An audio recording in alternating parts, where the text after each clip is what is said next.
Okay, so hopefully we should be able to wrap up this pre-Civil War stuff in this video. TBD. So we just talked about Mexican secession. I hate to call it that because they didn't actually secede on purpose. The Mexican-American War. And we know that this is going to cause issues with new territory being put into the Union. And Winfield Scott and Zachary Taylor do run for president against each other in 1848. And we will get there because obviously one of them wins. And if you know anything about government, you should already know who. But before we cover that real quick, we want to talk about the ideas of adding slavery to annexed territories. And it is important to note that the reason behind why we are preventing slavery from spreading is not because we are concerned about the well-being of enslaved people. It's because we want to protect white workers. And if we do not keep enslaved people out of these areas, white workers will lose their jobs. So in 1846, in an effort to get ahead of this, a congressman, David Wilmot, attaches an amendment to a bill that is going to prohibit slavery in new territory. And he attaches this to a revenue bill, hoping that it will just go through as a rider. And this is called the Wilmot Proviso. It is not a new idea. Most of the language of his bill is from the 1787 Northwest Ordinance, where it's essentially saying that slavery should not be allowed in the territory. But a lot of American slaveholders are angry about this because they feel like it prevents them from bringing what they believe is their property into the state if they move to Texas. And so the bill passes in the House but is defeated in the Senate. And the next year, when Polk raises revenue to pay for this war with Mexico, the proviso is reintroduced again, and this time he wants to prohibit slavery in all territory, not just new territory, all territory. But this time the bill, it passes without the proviso completely, and it is defeated. But the bigger problem here is that Wilmot and Polk are both Democrats, and you're really starting to see party divisions now, and this will lead us to our problems with the Civil War. We had our mainstream parties, right, the Whigs and the Democrats, but by 1846, 1848, and 1850, they're starting to splinter. And so we see our first new party actually in 1840 under the Liberty Party, which is a single issue party, which most of these smaller parties will be, and then they'll be absorbed into the bigger parties later on. The Liberty Party is a single issue party, and their issue is slavery. And they believe that slavery is evil and it should be ended. It's a nice idea, but most people in government do not hold this view. They feel that enslavement is a necessity, or if they don't want it to continue, again, it's because they're trying to protect white workers.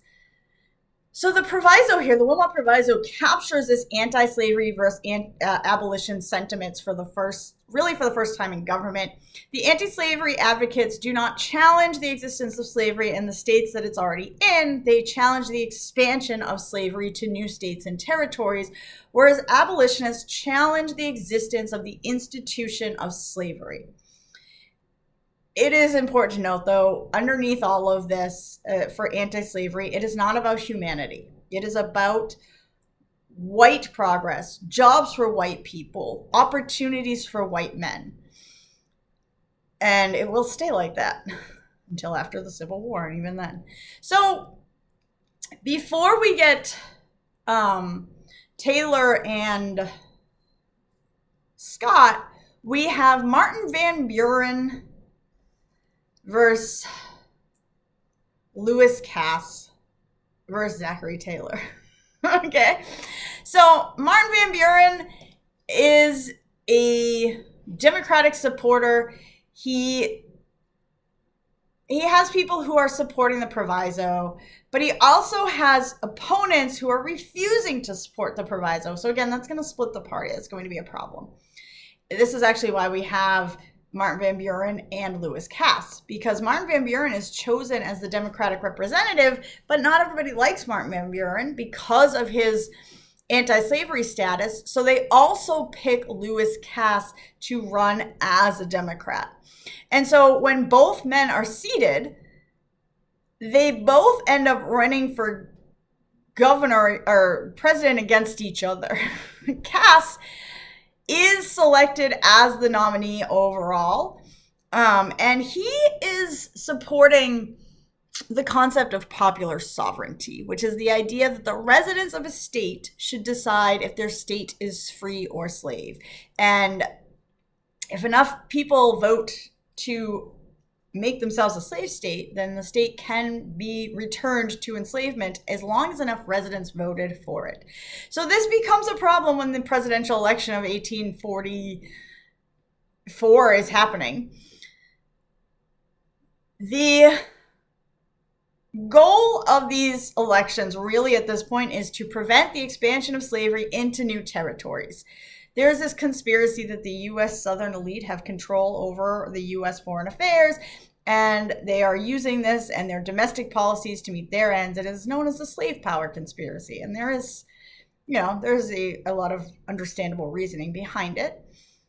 So Martin Van Buren is selected as the candidate to the Liberty Party. Lewis Cass is the Democratic nominee, and Zachary Taylor is the Whig nominee. And because the Democrats split their votes between Lewis Cass and Martin Van Buren, Zachary Taylor wins the election. Hooray for us! And he is president. And then in 1850, we get the Compromise of 1850, which is this beautiful map that I have been using. And it shows you where the compromise lies, right? The controversy there is, does expansion of slavery continue over newly added territory to the Southwest and the West Coast? And President Taylor does not consider this issue to be a problem, because if the land is not good for farming, then the slaveholders won't want to go. Which is logical, right? Others argue that it's not a question about if they would, it's if they could. And so a lot of people argue that Mexico had abolished slavery and there are no current enslaved people living there. So by allowing it to happen, the institution would extend into new territory and give slave power more control in the U.S. government. We're going back to conspiracy again. And we need to protect white labor. So a lot of Northerners favor popular sovereignty for California and the New Mexico territory, but not for Texas. The Southerners are opposed to popular sovereignty because they think the region will choose to outlaw slavery, and this will become an issue. And then we have the Free Soilers, part of the Free Soiler Party. They reject popular sovereignty, and they say that slavery should be permanently excluded from any of these new territories. And they work for months to reach an agreement, which our old friend Henry Clay leads us to in 1850 with the Compromise of 1850, which says that California, which is going to enter the Union anyways, is going to be admitted as a free state in accordance with its state constitution. Popular sovereignty will determine the status of slavery in New Mexico and Utah, even though Utah and part of New Mexico are north of the Missouri Compromise line. The slave trade will be banned in Washington, D.C. Slavery is allowed to remain, but the slave trade will be banned only in Washington, D.C. There will be a new fugitive slave law enacted where those who help escaped enslaved individuals or refuse to assist in their return will be fined and possibly imprisoned. And the border between Texas and New Mexico will be established for those two states. And that is the Compromise of 1850. And it brings temporary relief. It resolves the issue of slavery in the territories.